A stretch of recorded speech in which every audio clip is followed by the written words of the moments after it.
this was just some of the things that, oh, and another thing they used to have on the radio was, I forget what they call them. They, people would dance. They would dance for 2, 3, 4, 5 days in a row. And they don't have those anymore, I don't think, but the endurance contests is what they were. And this couple, it had to be moving. You couldn't stand still. But some people would fall asleep while they were dancing because they'd go on. Can you imagine not sleeping for 2 or 3 days?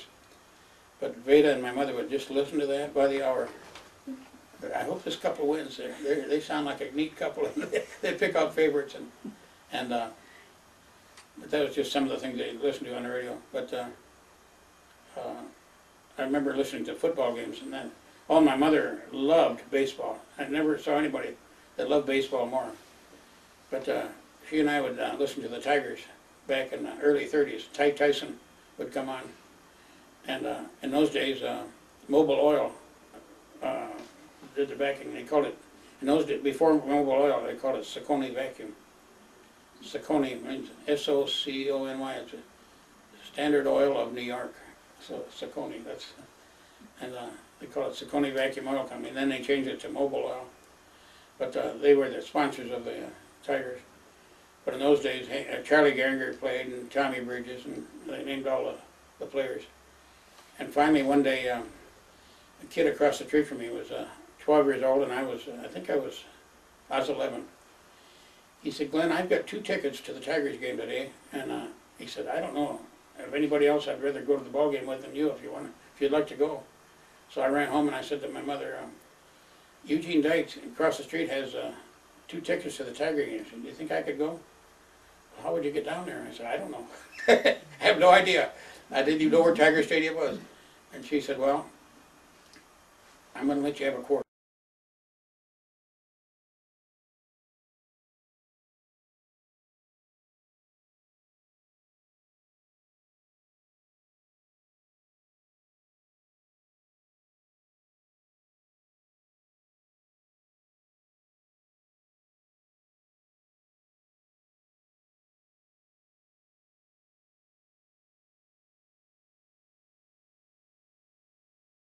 No idea. I didn't even know where Tiger Stadium was. And she said, "Well, I'm going to let you have a quarter." And that was big money in those days. And so she said, "But that's got to be your car fare there and back." We could get if we got to Highland Park, we could get a streetcar. They call it the Baker streetcar. And you transferred, you get a transfer for a penny. So I think it was a nickel on the streetcar line and a penny transfer would take you over toward Trumbull Avenue. And then you get off there and walk to the stadium at Trumbull and Michigan Avenue. So we had this quarter, and he had a quarter, I think. And so we got to the ball game, and I think the first inning was just about over by the time we got there. And I think they were playing the Yankees. And we sat there, and man, we just were thrilled. But we had a hot dog. We weren't thinking about getting home. We spent all of our money thinking typical 11 and 12-year-old boys that weren't very sharp. And we looked at each other and said, "We don't have enough money to get home. How are we going to do this?" He said, "I don't know." I said, "Well, let's start walking." So we walked. I knew the direction to Woodward Avenue. I figured we had to get to Woodward because that been fairly close to where we lived, a mile or 2. So he started to turn toward the river, and I said, no, I know it's this way. I always knew my directions pretty good. We got to go north. So we headed north, and we started walking. We didn't get home. Man, my mother was concerned about us. Where are those boys, those little dickens? And we missed supper. I remember we walked down to Highland Park, Ford in Highland Park. It was between, which would now be like 5 Mile Road, between 5 and 6 Mile Road. And there was a guard sitting out on a soapbox outside, and he said, "Boy, you boys look tired." "Yeah, we walked from Navin Field." That was what they called Tiger Stadium in those days. And he said, "You've walked from there?" And he said, "Where are you going?" And we said, 9 Mile and John R. He said, "Man, I don't envy you boys." He said, "You still got to walk." We said, "What's the best way to get home?" He said, "Walk over here to Oakland. That runs right into Stevenson Highway." And I said, "Oh, I know right where we are then." So we walked right down Oakland to Stevenson Highway and walked about a half mile past 8 Mile Road. So we got home and all the kids said, "Where have you been?" I said, "We went to the ball game. We watched the Tigers." And they said, "Well, come on, not Little Rough Nanny.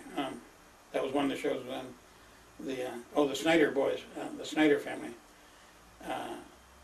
lived 3 doors from us, and they always had a real nice radio, and they'd always put it out on the porch, and the whole neighborhood would go sit on the porch and listen to the Lone Ranger."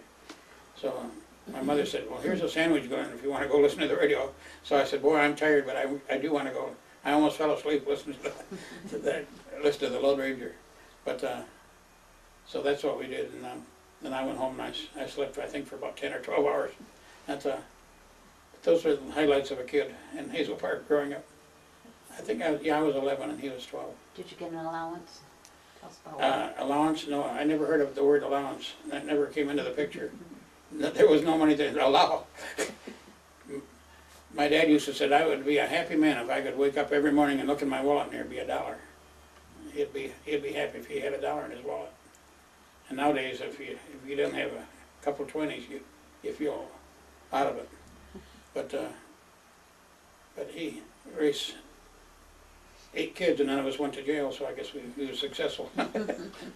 We didn't end up in prison. Wasn't there a time when you had to move several times, and Oh, one time yeah. the landlord, the neighbors didn't let him? Yeah, the best neighborhood we ever lived in was Granite, between Stuyvesant and Caledonia, which was east of John R., a couple blocks.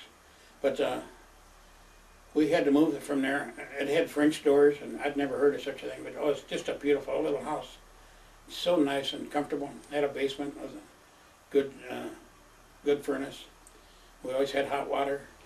And we had to move to a house on East Otis. It had no running water. We had to carry.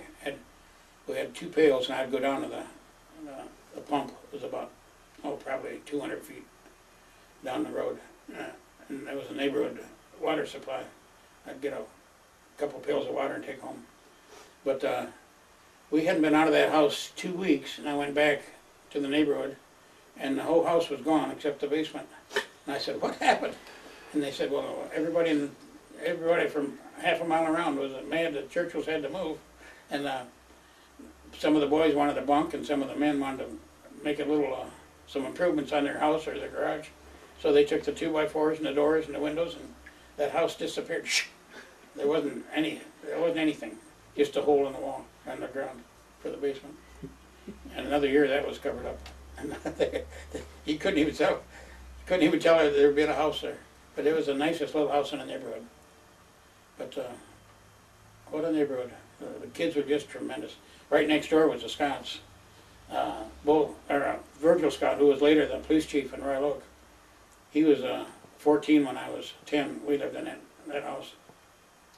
He and I had the measles at the same time, and so we couldn't go to school. He hollered over one day, "Hey, Glenn!" And so I went to the window. Our driveway was in between our house and theirs. And he was at his bedroom window, and I was at a window, and he had a tennis ball. He said, "Hey," he said, "I'm bored." He said, "Let's play catch." So we played catch. Luckily, we could both catch pretty good, so we didn't break a window.